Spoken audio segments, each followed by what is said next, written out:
Cinema മോഹവുമായി ഒരു ചെറുപ്പക്കാരൻ 8 വർഷങ്ങൾക്ക് മുൻപ് എറണാകുളം എന്ന സിറ്റിയിലേക്ക് വരുന്നു.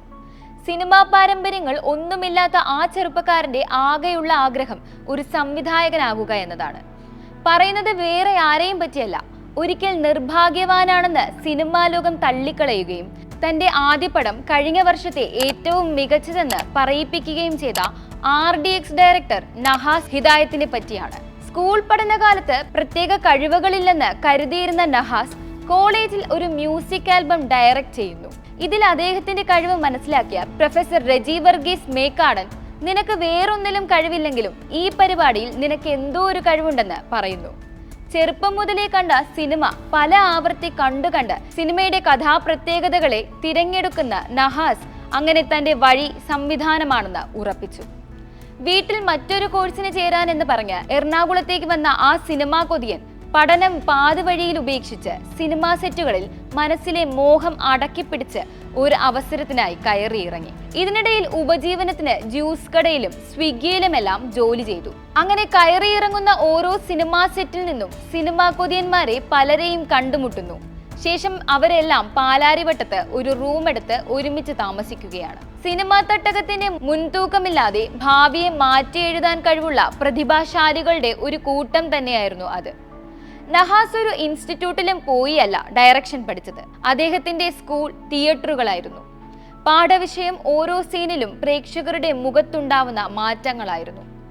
ഏത് സീനാണ് പ്രേക്ഷകരെ ബോറടിപ്പിക്കുന്നത്, ഏത് സീനാണ് അവർക്ക് സന്തോഷമുണ്ടാക്കുന്നത്, ഏത് സീനിൽ അവരെ പിടിച്ചിരുത്താം എന്നെല്ലാമുള്ള വ്യക്തമായ ഒരു നിരീക്ഷണ ബോധം തിയേറ്ററുകളിലൂടെ മനസ്സിലാക്കിയെടുത്തു. ചെറിയ രീതിയിൽ സ്ക്രിപ്റ്റുകൾ എഴുതി കൂട്ടുകാരെ കൊണ്ട് തന്നെ അഭിനയിപ്പിച്ച് അങ്ങനെ സംവിധാനത്തിന്റെ പടവുകൾ ചവിട്ടി തുടങ്ങി. തന്റെ മനസ്സിലെ ആശയം മറ്റുള്ളവരിലേക്ക് കമ്മ്യൂണിക്കേറ്റ് ചെയ്യാൻ കഴിയുന്നുണ്ടെന്ന് അവിടെ നിന്നും മനസ്സിലാക്കി. ആനന്ദത്തിന്റെ സംവിധായകൻ ഗണേഷ് രാജിനെ ജോലി ചെയ്യുന്ന ജ്യൂസ് കടയിൽ വെച്ച് പരിചയപ്പെടുകയും തന്റെ സിനിമാ മോഹത്തെപ്പറ്റി പറയുകയും ചെയ്തു.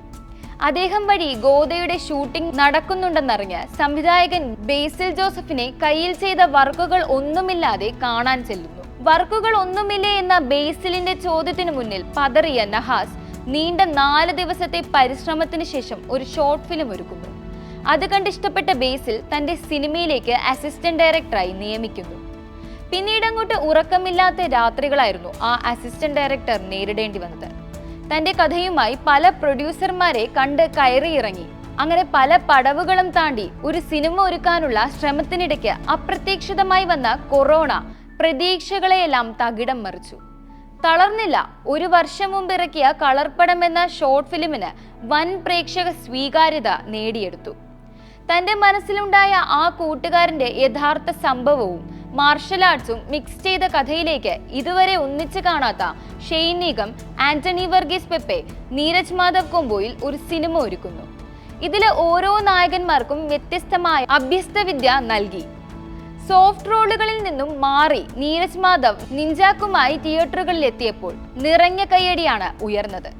ഇടിയുടെ കിങ്ങായ പെപ്പയെ ഫാമിലി സെന്റിമെന്റൽ റോളിൽ എത്തിച്ചത് എന്നും വ്യത്യസ്തതകളെ ആഗ്രഹിക്കുന്ന പ്രേക്ഷകരുടെ മനസ്സറിഞ്ഞ നഹാസ് എന്ന ഡയറക്ടറുടെ തന്ത്രമായിരുന്നു.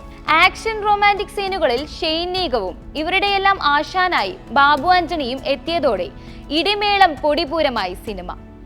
കണ്ടിറങ്ങിയവർക്കെല്ലാം ഒരു നെഗറ്റീവ് കമന്റ് പറയാൻ പോലും പറയാനുള്ള അവസരം ഉണ്ടാക്കിയില്ല. താരപദവിയോ പാരമ്പര്യമോ ഇല്ലാതെ തന്റെ കഴിവിൽ മാത്രം ഉറച്ചു വിശ്വസിച്ച് സിനിമയിലേക്ക് കടന്നുവന്ന നഹാസ് എന്ന ഡയറക്ടർ കഴിവുകൾ ഉണ്ടായിട്ടും മുൻനിരയിലേക്ക് വരാൻ മടിക്കുന്ന ഒത്തിരി സിനിമാ കൊതിയന്മാർക്ക് ഒരു പ്രചോദനമാണ്.